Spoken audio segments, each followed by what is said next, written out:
जय हिंद। स्वागत है आपका आपके अपने चैनल शिक्षा विद सागर में। तो जैसा कि आपने देखा होगा, अभी मैंने 10th क्लास की फर्स्ट चैप्टर की वीडियो डाली थी। आज से हम स्टार्ट करने जा रहे हैं 11th क्लास के सारे चैप्टर्स के सारी वीडियोस डालने जाएंगे।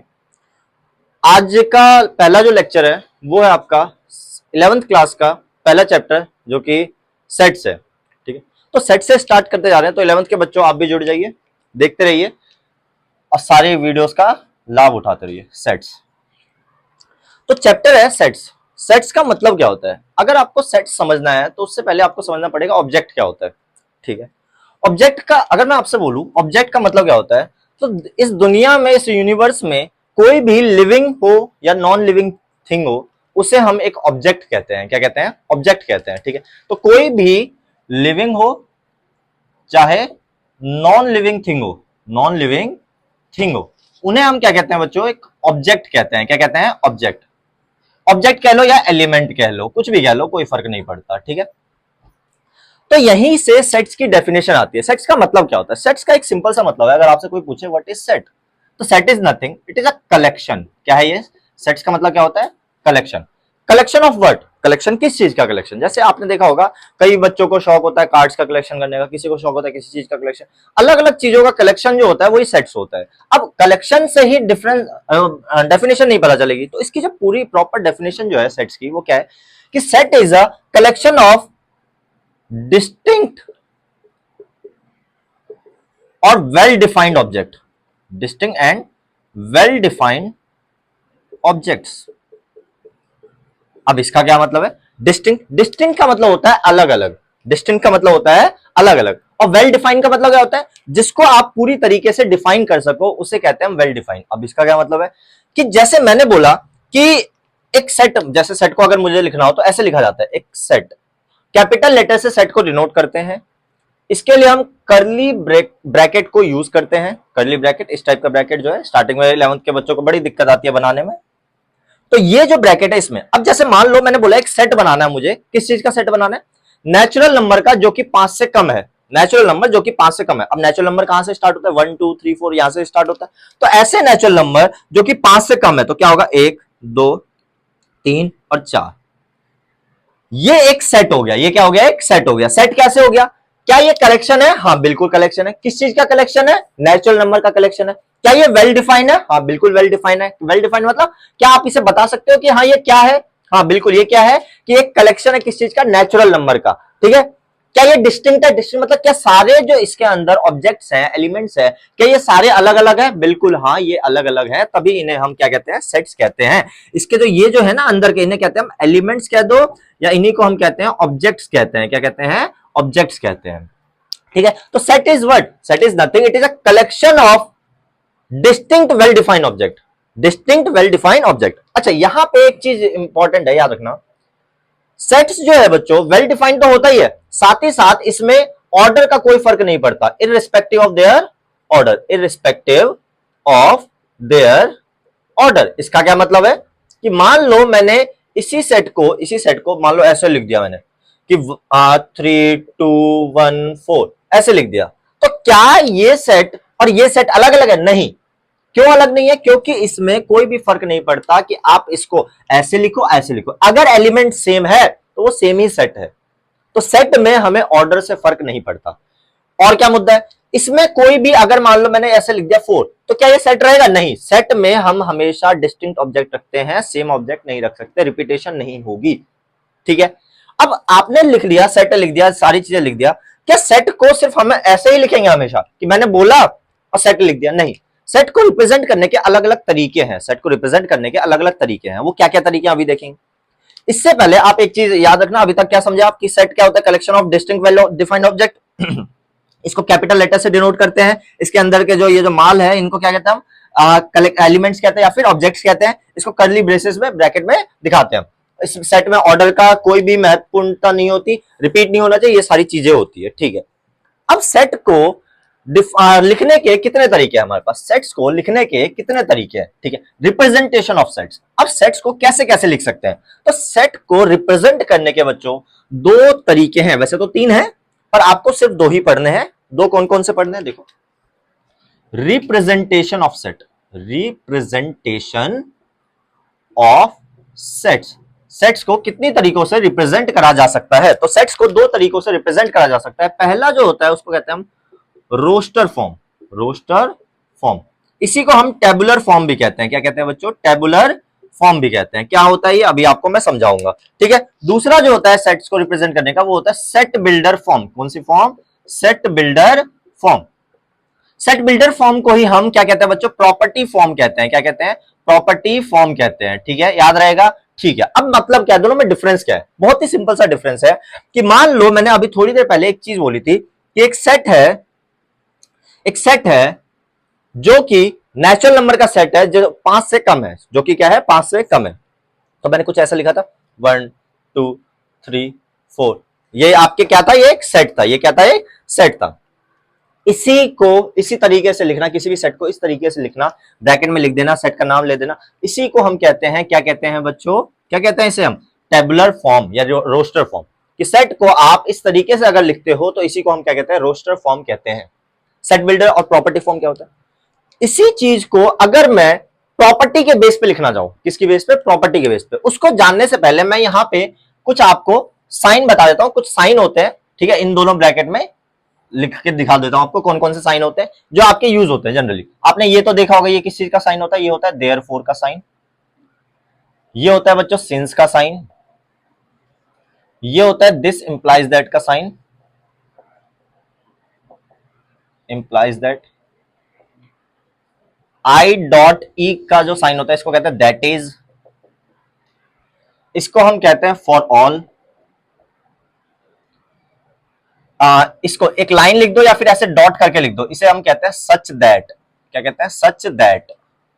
कॉमा लिखना, इसको कहते हैं एंड। और भी अगर कुछ ऐसा आएगा तो मैं आपको बताते रहूंगा, टेंशन वाली बात नहीं है, ठीक है। तो अगर इसी सेट को मुझे प्रॉपर्टी के बेस पे लिखना हो, बिना एलिमेंट को दर्शाए अगर मुझे लिखना हो तो कैसे लिखूंगा? बड़ा सिंपल है। इस सेट को अगर मुझे लिखना है तो ऐसे लिख सकता हूं। क्या? इस सेट में, ए सेट में वो सारे एलिमेंट है एक्स, वो सारे एक्स एलिमेंट है, वो सारे क्या है बच्चों? एक्स एलिमेंट है। मेरी क्लास में बच्चों को बड़ी दिक्कत आती है एक्स और एन में डिफरेंशिएट करने में, ठीक है, तो मैं आपके लिए सही से बना देता हूं। ये है एक्स, ठीक है। इस सेट में वो सारे एक्स हैं, वो सारे एलिमेंट है X, such that X belongs to natural number.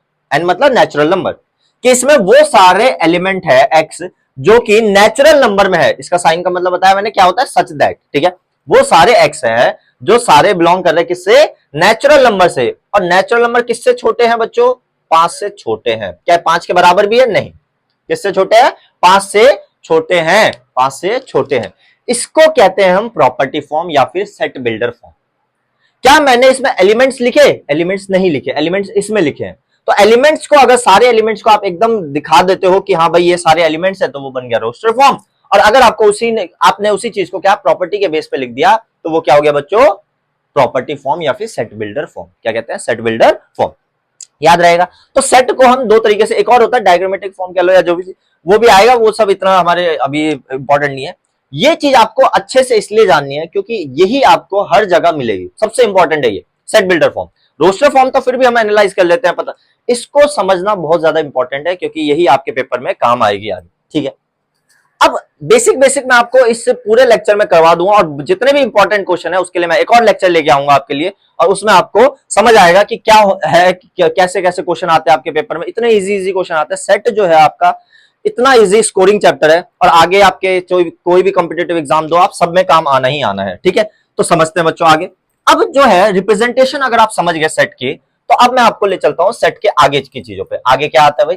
Types of set. सबसे इंपॉर्टेंट चीज इसमें ये भी है कि कितने टाइप्स के सेट होते हैं। तो टाइप्स जो होते हैं सेट के, वो शुरू होता है, कहां से शुरू होता है समझना बच्चों। अच्छा, सेट में एक और चीज बताता हूं बच्चों। जैसे मैंने बोला, मैं कुछ स्टेटमेंट बोलता हूं, आपको बताना है क्या वो सेट है या नहीं। जैसे मैंने बोला सेट क्या है? कलेक्शन है। मैंने बोला collection of all the natural number. Collection of all the natural number, क्या ये एक सेट है? देखो सेट के लिए पहली बात ये कि क्या ये चीज सेट है? क्या ये चीज सेट है? क्या बोला मैंने? Collection of all natural number. All natural number, क्या ये सेट है? पहली बात देखो, सेट होना चाहिए वेल डिफाइंड होना चाहिए, वेल डिफाइंड होना चाहिए। दूसरा, डिस्टिंक्ट ऑब्जेक्ट होने चाहिए। तीसरा, एक चीज मैं बता रहा हूं अब आपको, क्या कि सेट वो भी होगा जो सबके लिए कॉमन होगा। अगर कोई चीज मैं बोल रहा हूं ये सेट है, तो उस चीज को चाहे मैं लिखूं, चाहे आप लिखो, चाहे आपके घर वाले लिखे, चाहे मेरे घर वाले लिखे, कोई भी लिखे, उसे हम सेट कहेंगे अगर वो कॉमन है तब। अगर वो मेरे लिए कुछ और है, आपके लिए कुछ और है, तो वो एक सेट नहीं कहलाएगा। जैसे नेचुरल नंबर का अगर मुझे सेट बनाना हो, तो नेचुरल नंबर का सेट क्या होता है बच्चों? अगर मुझे लिखना हो, मान लेता हूं ए से डिनोट कर दिया, तो क्या होगा? 1 2 3 4 डॉट डॉट डॉट इनफाइनाइट तक। क्या ये मैं भी यही लिखूंगा? क्या आप भी यही लिखोगे? क्या आपके घर वाले भी यही लिखेंगे? मेरे घर वाले भी यही लिखेंगे? टीचर भी यही लिखेंगे? सब यही लिखेंगे? तो ये एक सेट है, क्योंकि ये पहली बात देखो, सारे ऑब्जेक्ट डिस्टिंक्ट है, बिल्कुल। सारे ऑब्जेक्ट वेल डिफाइंड है, बिल्कुल। क्या सबके लिए कॉमन है? बिल्कुल। तो इसी को हम क्या कहते हैं बच्चों? सेट कहते हैं। अब जैसे मैंने बोला कलेक्शन ऑफ, मान लो मैंने बोल दिया कलेक्शन ऑफ फेवरेट, फेवरेट की स्पेलिंग कुछ ऐसी होती है, मुझे याद नहीं, फेवरेट हीरोज ऑफ इंडिया, ठीक है? इंडिया के फेवरेट हीरो। भाई हो सकता है कि मेरे लिए हो सकता है सलमान खान हो, नरेंद्र मोदी हो, सचिन तेंदुलकर हो, ये मेरे हो सकते हैं। आपके लिए कुछ और हो जाए, आपके लिए फेवरेट हीरो हो जाए, मान लेते हैं दीपिका पादुकोण हो जाए, एक्स और जैकलिन फर्नांडेज हो जाए। हीरो हीरोइन एक ही बात है, ठीक है? और भी कुछ भी हो सकता है, किसी के लिए कुछ और हो जाए, किसी के लिए कुछ और हो जाए, हो सकता है, बिल्कुल हो सकता है। तो क्या ये एक सेट है? बिल्कुल नहीं, ये एक सेट नहीं है। क्यों? क्योंकि ये सबके लिए कॉमन नहीं है। क्यों? क्योंकि ये सबके लिए कॉमन नहीं है। समझ आ रहा है? तो सेट यही है बच्चों, याद रखना। बहुत टाइम वेस्ट कर दिया हमने सेट पे। अब हम आ जाते हैं इसके टाइप्स पे, ठीक है? इस पे टाइप्स पे आ जाते हैं। आपकी पहली एक्सरसाइज जो एनसीईआरटी की, वो इसी पे है कि सेट बताना है कि कौन सा सेट है, कौन सा नहीं है, ठीक है? अगर सबके लिए कॉमन है, आप भी वही लिखोगे, मैं भी वही लिखूंगा, तो बस बोल देना हाँ सेट है। नहीं लिख सकते, बात खत्म, सेट नहीं है, आंख बंद करके बोल देना, कोई दिक्कत वाली बात नहीं है। अब आ जाता है टाइप्स ऑफ सेट पे। बहुत इंपॉर्टेंट है समझना, कितने टाइप्स के सेट होते हैं। तो सबसे पहला जो सेट आता है बच्चों, वो आता है, कौन सा सेट बोलूं? चलो पहला जो सेट बोल दिया मैंने, बोल दिया इक्वल सेट्स। क्या बोल दिया? Equal sets. अब इक्वल सेट्स क्या होता है? अगर मैं बात करूं इक्वल सेट्स की, तो मान लेते हैं दो सेट लिया मैंने। एक सेट लिया ए -1 -2, ठीक है? और एक सेट लिया B set X such that X belongs to X such that X square plus 3x plus 2, ठीक है? Plus 2x plus x minus 2 आएगा, ठीक है? ठीक है, x square plus 3x plus 2 और x belongs to natural number is equal to 0, ठीक है? X such that X belongs to natural number नहीं करके इंटीजर कर दो, ठीक है? ये प्रॉपर्टी है, प्रॉपर्टी फॉर्म है। ये एक सेट क्या है बच्चों? रोस्टर फॉर्म है। अगर मैं इस प्रॉपर्टी फॉर्म को रोस्टर फॉर्म में लिखूं, तो क्या लिखूंगा? बी सेट क्या है?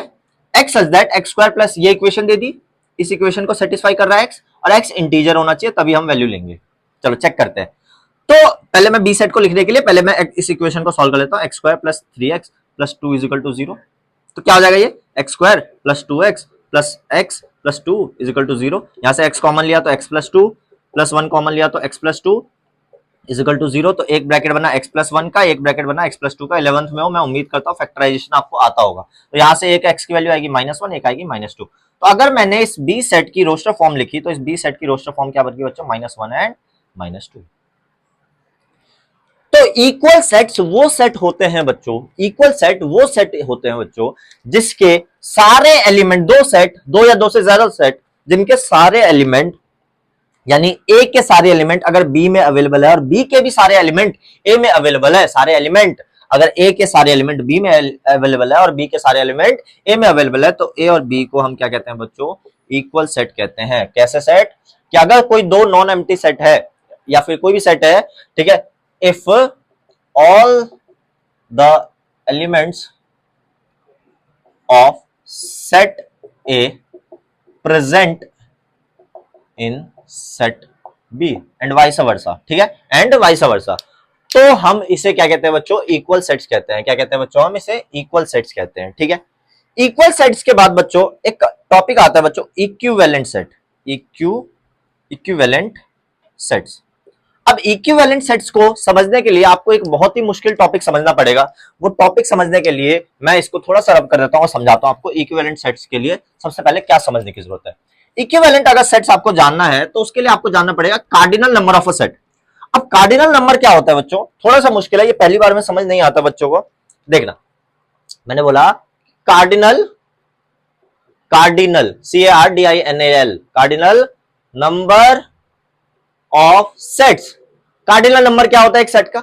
मान लो मैंने बोला एक सेट है ए, इसमें एलिमेंट है 1 2 3 ABC, ये एलिमेंट है। तो अगर मुझे इसका कार्डिनल नंबर लिखना है, कार्डिनल नंबर को हम ऐसे लिखते हैं NA। कैसे लिखते हैं? NA मतलब cardinal number of A set. अब कार्डिनल नंबर थोड़ा सा समझ में नहीं आता कैसे, देखो बच्चों क्या होता है, मान लो गिनो कितने एलिमेंट है, 1 2 3 4 5 6, कितना एलिमेंट है? 6। ओए होए होए, ये इसका कार्डिनल नंबर हो गया। मुश्किल है, बहुत मुश्किल होगा, है ना, समझ नहीं आ रहा है।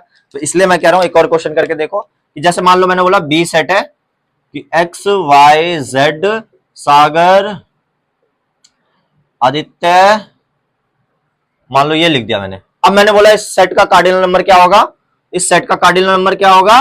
1 2 3 4 5, 5 हो गया भाई कार्डिनल नंबर। जितने एलिमेंट है उतने ही, वही उसका क्या हो गया? कार्डिनल नंबर हो गया। क्या हो गया? Cardinal number. ठीक है, तो यहीं से इक्विवेलेंट सेट की डेफिनेशन आती है। इक्विवेलेंट सेट का डेफिनेशन क्या है बेसिकली, कि दो सेट जिनके कार्डिनल नंबर सेम हो, एलिमेंट हो चाहे ना हो, अगर उनके कार्डिनल नंबर सेम है तो उन्हें हम कहते हैं बच्चों इक्विवेलेंट सेट। जैसे एग्जांपल के लिए मान लो ए सेट लिखा मैंने ABC और बी सेट लिखा मैंने XY1, ठीक है। अब इसका जो कार्डिनल नंबर है वो क्या है बच्चों? 3। इसका जो कार्डिनल नंबर है वो क्या है बच्चों? 3। तो दोनों में क्योंकि 3 एलिमेंट है तो ये दोनों सेट जो होंगे क्या कहलाएंगे? इक्विवेलेंट। क्या ये इक्वल सेट है? नहीं, ये इक्वल सेट नहीं है। इक्वल सेट के लिए दोनों के एलिमेंट भी सेम होने चाहिए, तभी वो इक्वल सेट कहलाएगा। इक्विवेलेंट सेट के लिए हमेशा याद रखना कार्डिनल नंबर सेम होना चाहिए, चाहे उसके एलिमेंट सेम हो चाहे ना हो। इक्विवेलेंट के लिए ये जरूरी है।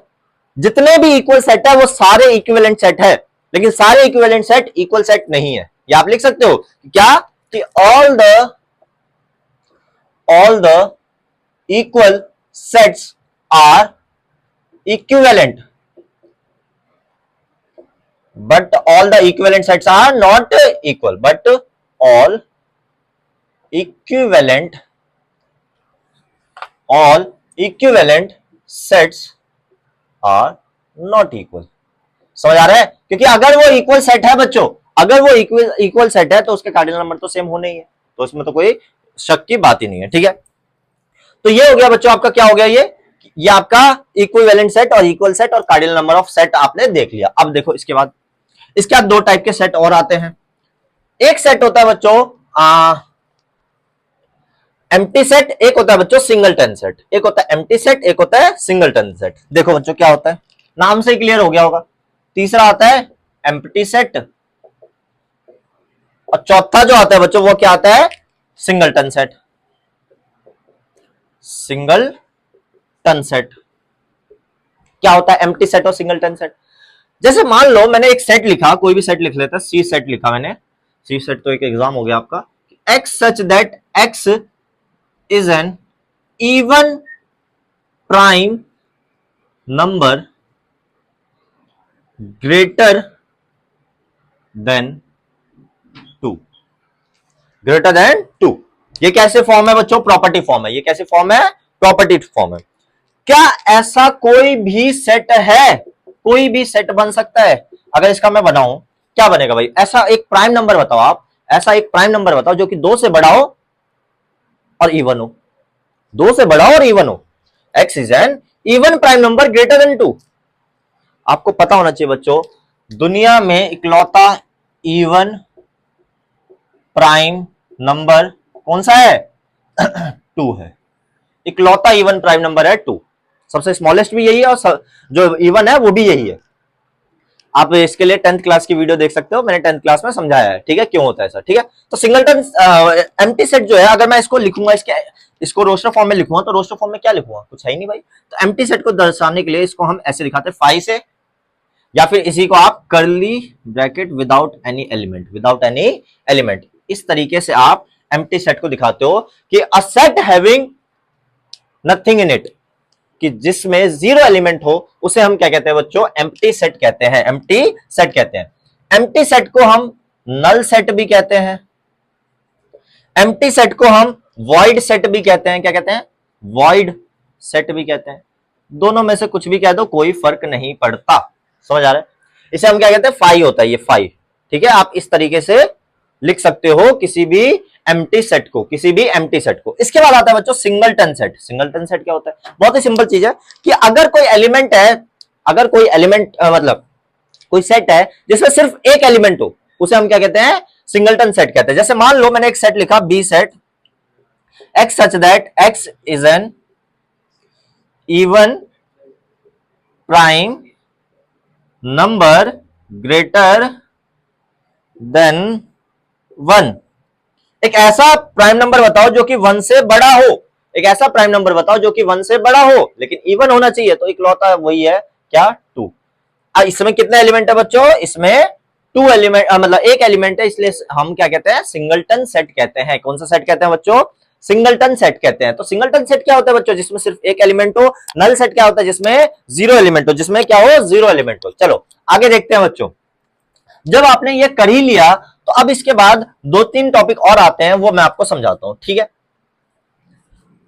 समझना बच्चों। अगला जो आता है टॉपिक वो आता है finite set and infinite set. इसे भी रब कर देता हूं थोड़ा सा मैं, ठीक है, जगह मिल जाएगी। थोड़ा अभी बोर्ड छोटा है, बहुत जल्द हम लेके आते हैं डिजिटल बोर्ड, तब दिखाते हैं आपको। ठीक है, ठीक है। तो कौन सा सेट? 2 टाइप के और सेट होते हैं। एक होता है फाइनाइट सेट, एक होता है इनफाइनाइट सेट्स। इनफाइनाइट सेट्स क्या होता है? फाइनाइट सेट भाई सिंपल सी चीज है, डेफिनेशन लिखवाने की जरूरत नहीं है।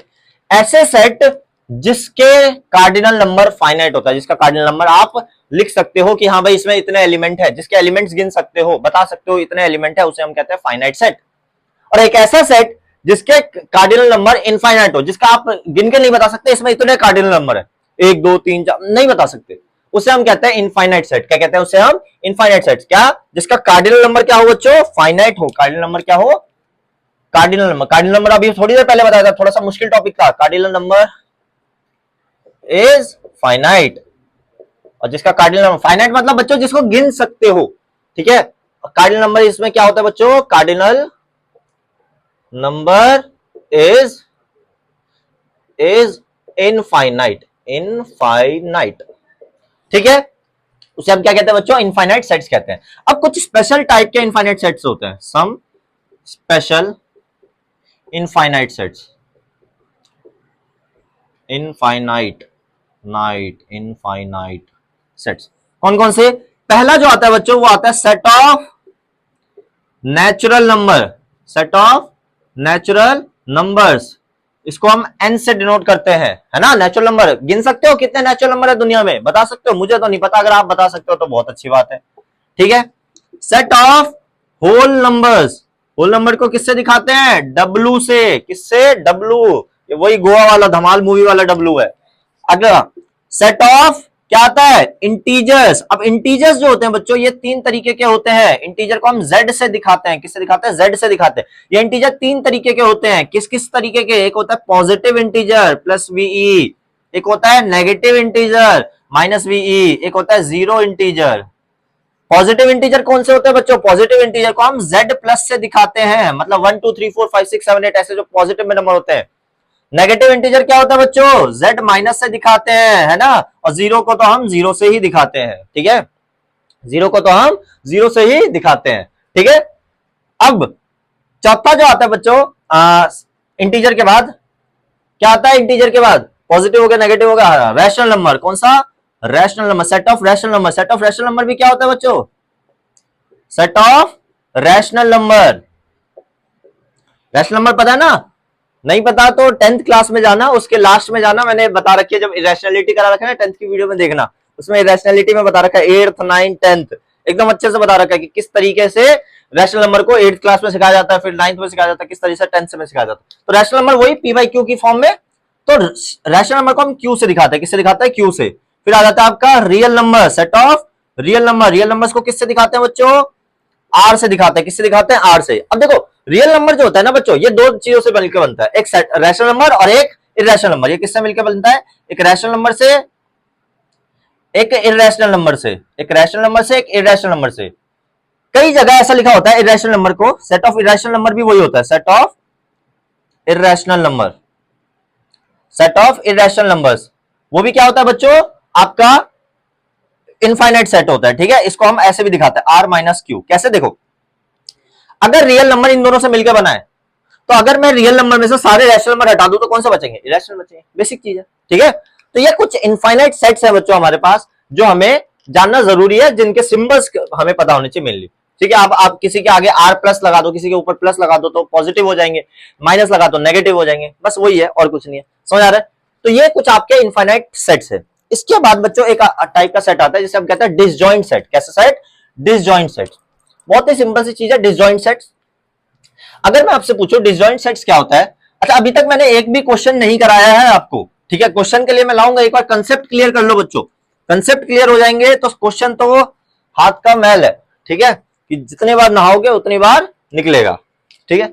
चलो, मतलब जितनी बार क्वेश्चन करोगे उतने बार होते जाएंगे, ठीक है। क्वेश्चन लिख दिया मैंने, disjoint sets.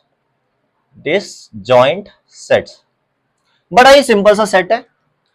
Two sets having nothing in common, जिसमें कुछ भी कॉमन ना हो। दो सेट जिसमें कुछ भी कॉमन नहीं है, उन सेट्स को हम क्या कहते हैं बच्चों, डिसजॉइंट सेट कहते हैं। जैसे एग्जांपल के लिए मान लो मैंने लिखा एक सेट है ए, ठीक है। क्या मेरे पास एक ही एग्जांपल नहीं है, एग्जांपल तो बहुत सारे हैं। मैं लिख दिया सेट ऑफ,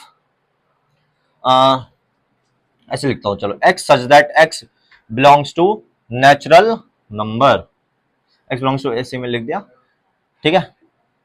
और एक सेट लिखा मैंने B set x such that, या y से लिखता हूं sir, y such that y belongs to z negative. अब बताओ z नेगेटिव क्या होता है, नेगेटिव इंटीजर। z नेगेटिव क्या होता है, नेगेटिव इंटीजर।